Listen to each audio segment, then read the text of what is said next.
었는데 한 달 만에 다시 상승 전환했습니다. 금리 1.69%포인트입니다. 금리 내리는 거 결국 좋은 거 아니야?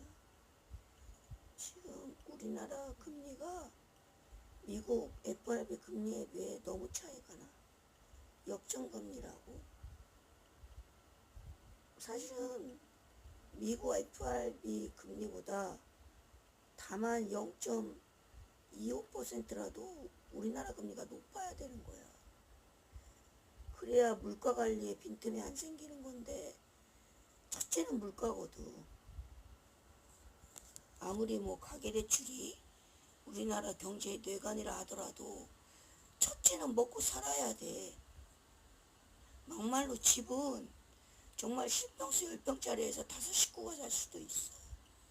근데 이 식사비 무슨 쌀값 일본처럼 쌀값이 뭐 3배나 오르고 무슨 뭐 5kg짜리가 무슨 5만원 10kg짜리가 10만원. 우리나라 10kg면 현재 쌀 좋은 거 뭐 45,000원 이렇잖아. 5kg짜리 나 육거리에서 도매로 살 때 그때 13,000원에 샀어. 4kg짜리를. 그러니까 12kg 해봤자 4만원이 안 돼. 39,000원이거든. 근데 일본은 뭐 10만원이잖아. 10kg가.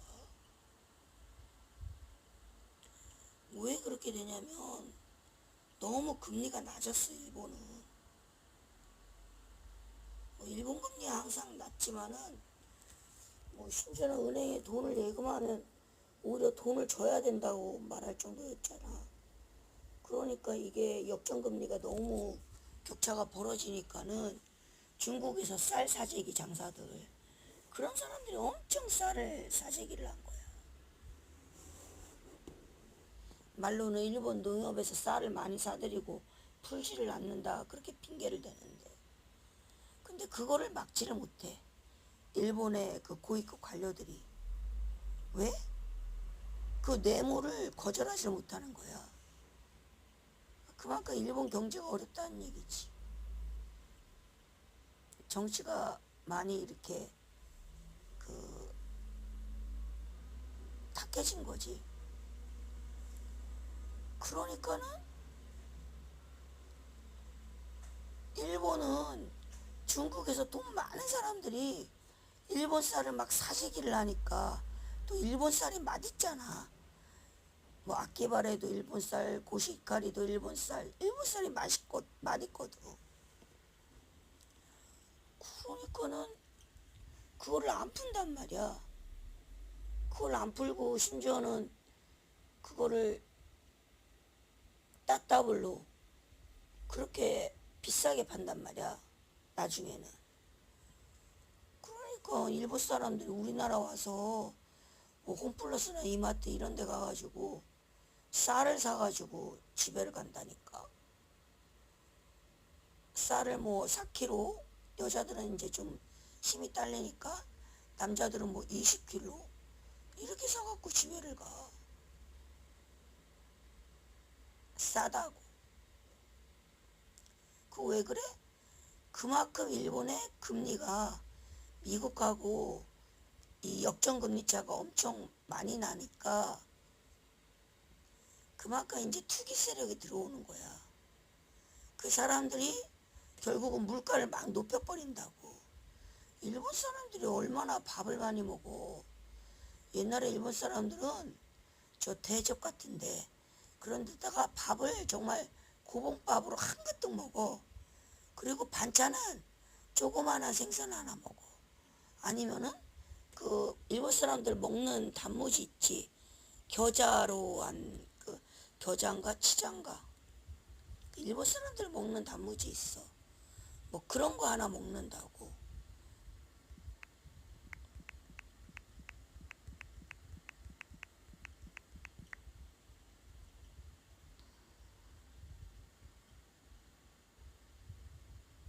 이런 거 이렇게 가느다랗게 썰어가지고, 이게 이제 일본에선 김치인데 대접에다가 밥을 한 그릇 먹고 이거나 쬐끔 먹는다고. 그게 이제 일본 사람들 식사거든. 그래서 일본 사람들은 밥을 엄청 먹어. 그런데 쌀값이 그렇게 비싸니. 우리나라도 첫째는 물가 관리야. 일단은 먹는 거, 입는 거, 이런 게 서민들이 고통받으면 안 되거든. 그 일본은 애들한테 도시락 싸줄 때 무슨 뭐 볶음면 같은 거 그런 거 싸준대. 밥을 못 싸준다는 거야. 쌀이 그만큼 비싸니까. 심지어는 만두도 잘 팔린다고 그러잖아. 만두는 쌀이 안 들어가니까. 그러니까 대체 상품이지 만두가. 그래서 그게 사실은 중국 사람들이 그렇게 일본 쌀값을 올려놨다니까. 그러니까 이제 중국의 화교들 그 사람들이 되게 부유하거든. 근데 그 사람들이 비트코인 그걸로 돈을 많이 벌었대. 왜냐면 비트코인은 무지하게 올라가거나 무지하게 내려가거나 그러니까 자기네들이 무지하게 올라갈 때 팔고 무지하게 내려갈 때 사고 이러기가 좋은 거야. 그래가지고 이제 그런 식으로 이제 쌀투기를 한 게 일본에 가서 한 거야. 이 중국 사람들 그 화교들 그 세력이 얼마나 거대하냐면 미국이 이제 지원이잖아. 그럼 지토는 아마 중국 화교 세력일 거래. 그만큼 중국 사람들이 그 코로나 때 엄청 부자들이 밖으로 다 나갔어, 해외로. 그래서 그 사람들이 화교가 됐다고. 그리고 이제 재산의 반을 거의 잃었단 말이야. 그걸 어떻게 제값 받고 팔겠느냐고. 뭐 금광 있고 무슨 뭐 저 대리석 되게 이제 멋진 대리석 같은 거 나오는 그런 광산 있고 이런 사람들 다 그냥 그 중국 정부에 거의 뭐 반값에 반의 반값에 팔고 밤에 헬기 타고 다이아몬드 박스 들고 날랐단 말이야. 그 사람들이 돈을 많이 잃었는데 비트코인으로 많이 회복을 했다고 그러더라고. 그런 사람들이 쌀투기 하는 거야. 그 사람들 세력이 사실은 지투라고 하더라고. 이 세상을 움직이는. 그런 사람들이 이제 자식들 교육도 잘 시켜. 그래서 미국에 무슨 그 500만 달러? 500만 달러면 돈이 얼마야?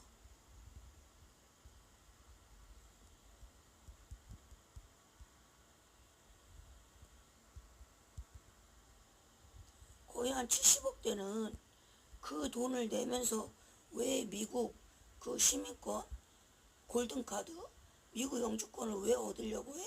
미국 국적을? 자식이 미국인이 되길 바라는 거야. 왜? 교육 브랜드가 세계 최고니까.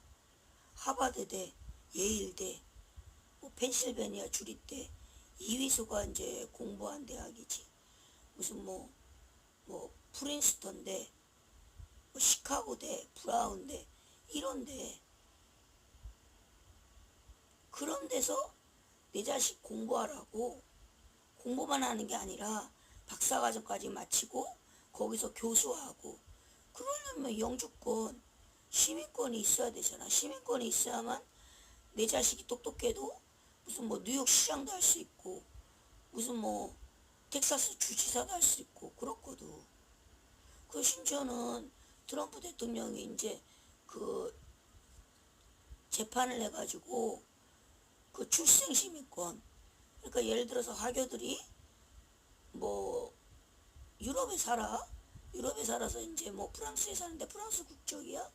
근데 미국에 와서 이제 아기를 임신했을 때 미국 산부인과에서 애를 낳아. 그럼 그 애는 미국인 국적이 되거든. 그런 거 못하게 했잖아. 28개 주가 이제 그런 거 못하게. 출생시민권. 왜? 화교들한테 바르려고. 그 사람들이 돈이 많으니까. 70억, 68억이 문제가 아닌 거야. 세계 최고의 교육 브랜드를 가진 미국에서 교육시키겠다는 거야.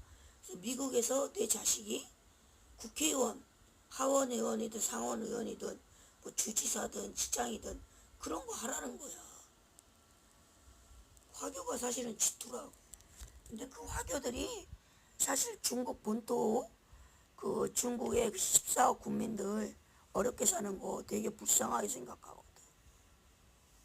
같은 핏줄이니까. 그래서 이제 뭐 시진핑 실각설 이런 게 나오는 거야. 시진핑이가 건강이 매우 악화됐대. 원래 그 취임할 때도 그때도 무슨 심장 수술인가 뭐 받느라고 3일 동안 모습을 안 나타났다잖아. 그래서 그때 막 헛소문 나던 게 아마도 누군가 그랬을 것이다. 자기가 대통령 되려고 막 그런 헛소문도 났거든. 이제 그만큼 이제 심장이 안 좋으니까.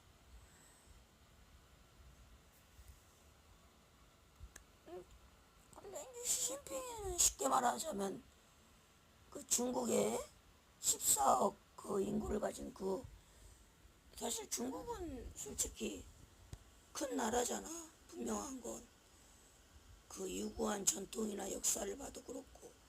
근데 중국은 그 자체로서 충분히 이제 위대한 문화유산이 많대.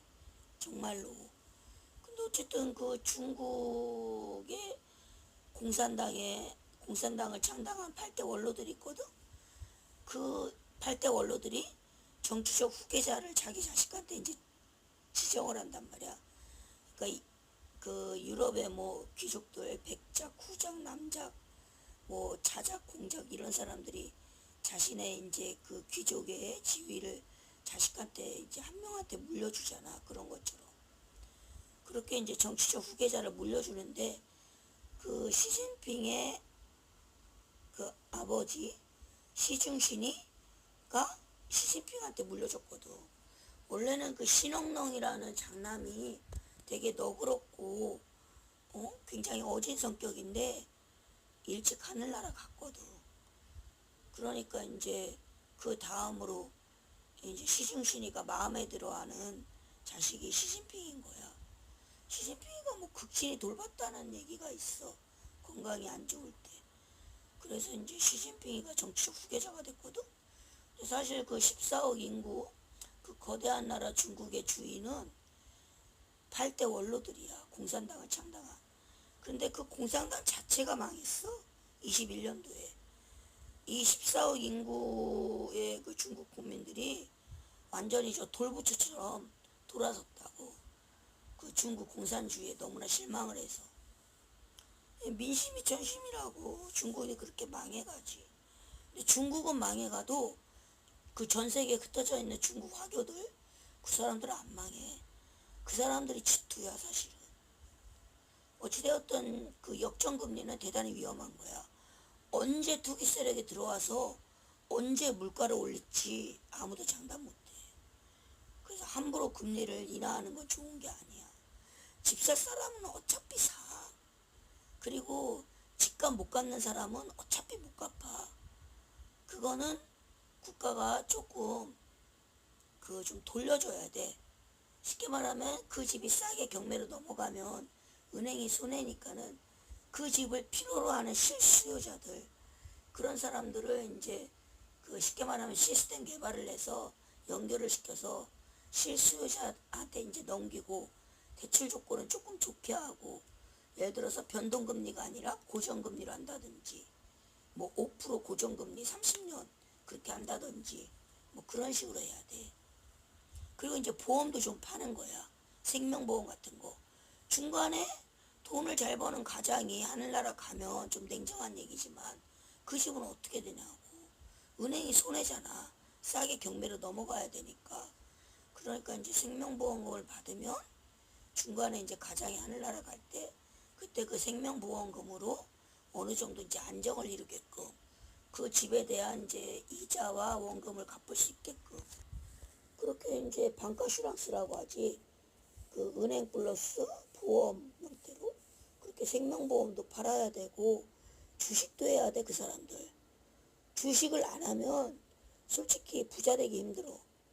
그러니까 이제 주식 그 상품도 팔아야 되고 그렇게 해서 이제 은행이 좀 그런 집을 못 갚는 사람들 대출을 받았는데 그 사람들은 이렇게 좀 실수요자 위주로 갚을 수 있는 사람 위주로 정보 시스템을 많이 이렇게 개발을 해서 돈을 많이 들여서 정보 시스템을 많이 개발해서 옮겨줘야 돼. 그러면 그 사람들은 그 집에서 못 살아도 그 서울 변들이, 그러니까 이제 1분만 가면은 서울시가 아니야. 근데 차로 1분만 가면 서울시야. 그런 좀 땅값 싼데, 그런데 이제 국가가 임대 아파트를 많이 지어. 그 국가 땅인 거야. 이제 아파트니까 국가는 이제 부자가 되지. 국가가 재정이 확충된단 말이야. 이제 그런 대로 이제 대출을 해주면 되지. 그러면 임대 아파트에서 살 수가 있잖아. 그러면 서울 시내에서 뭐 18평짜리 아파트에서 내 식구가 살았다. 어? 거실도 방처럼 쓰고, 그랬던 식구들이 똑같은 18평짜리 임대 아파트에서 내 식구가 산다. 그럼 훨씬 가격이 다운되는 거거든. 땅값이 싸니까. 그리고 국가는 부자가 돼. 헐은 진짜 헐값에 땅값을, 변두리 지역이니까 헐값에 사가지고 임대 아파트를 줘서 땅값이 비싸지니까 그게 국가의 재산이잖아. 그러니까 국가의 재정이 확충되고, 그런 식으로 이제 가계부채라는 우리 경제 내관을 해소시켜야지. 뭐 금리를 낮춰서 그 무슨 뭐 저 바닷물 먹기 식으로 목마른 사람 물을 먹어야 되는데 짜대짠 바닷물 먹기 식으로 바닷물 먹이는 것처럼 그렇게 먹여서는 해결이 안 돼. 가계부채는 똑같은 평수라도 좀 싼 데로 옮겨줘야 돼. 그리고 그 자리를 필요로 하는 사람이 있어. 뭐 교육 같은 것 때문에 뭐 강남의 파라골이라든지 무슨 목동의 학원가라든지 그 자리를 필요로 하는 실수요자한테, 그리고 이제 그 돈을 갚을 수 있는 아파트 할부 대출금을 갚을 수 있는 그런 사람한테 이렇게 옮겨줘야 되는 거야. 그렇게 하면은 대출이 합리적으로 되니까 은행이 손해를 안 봐. 집을 이제 경매로 넘겨서.